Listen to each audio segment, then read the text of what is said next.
Starting a business does not necessarily require a perfect idea or substantial capital, but rather a genuine customer problem, a simple solution, and the discipline to proceed systematically. The first step is to identify a customer segment that the entrepreneur understands and discover problems for which those customers are already willing to spend time or money. Instead of immediately developing a product, the entrepreneur should interview potential customers, test assumptions, and create the simplest possible prototype, such as a one-page service offer, a digital mock-up, or a small physical sample.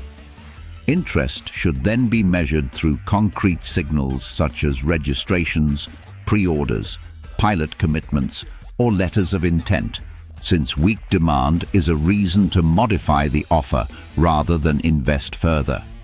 The entrepreneur must also define a clear business model by identifying the value proposition, target customers, sales channels, pricing strategy, and basic unit economics, including customer acquisition cost and lifetime value.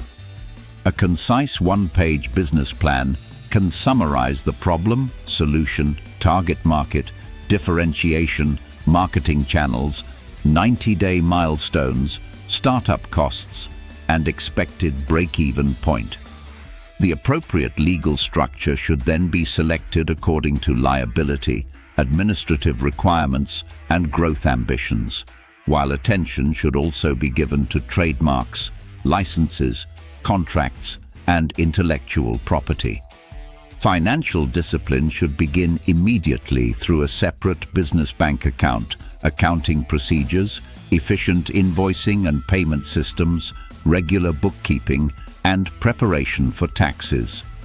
Financing should initially rely whenever possible on methods such as customer prepayments, deposits, grants, or carefully chosen loans, while equity investment is more appropriate for businesses pursuing rapid venture-scale growth. Entrepreneurs should avoid spending prematurely on prestigious offices, elaborate branding, or other appearances of success before actual demand has been demonstrated.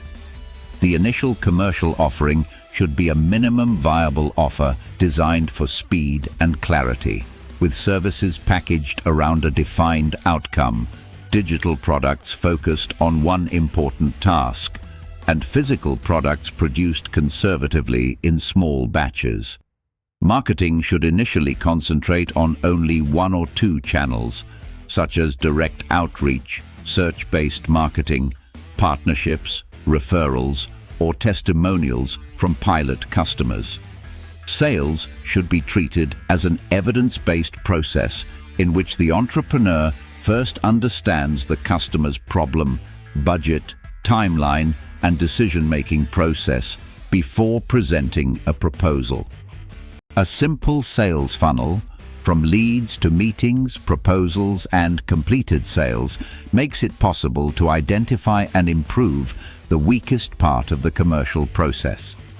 Professional operations also require clear project management systems, delivery standards, responsible handling of customer data, appropriate insurance, backups, secure passwords, and two-factor authentication. Hiring should occur only when additional capacity is genuinely needed, after repetitive activities have been automated and processes standardized, while contractors can be used for temporary increases in workload.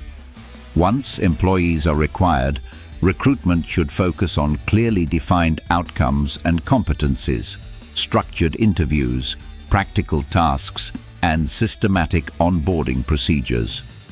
The entrepreneur should monitor essential indicators every week, including revenue collected, gross margin, operating expenses, available financial runway, sales pipeline, customer retention, and, where relevant, the cash conversion cycle. Common mistakes include developing products without speaking to customers, charging too little, using too many marketing channels, hiring before achieving stable sales, mixing personal and business finances, accepting uncontrolled scope expansion, and avoiding feedback. A practical 30, 60, 90-day approach therefore moves from customer validation and initial setup during the first month to launching and delivering pilot projects during the second, and finally to standardizing successful processes, refining pricing, expanding effective marketing channels, and planning further growth during the third month. Ultimately, successful businesses are built gradually through repeated customer conversations, simple solutions, disciplined selling, careful measurement of results, and continuous improvement rather than discovered as fully formed ideas.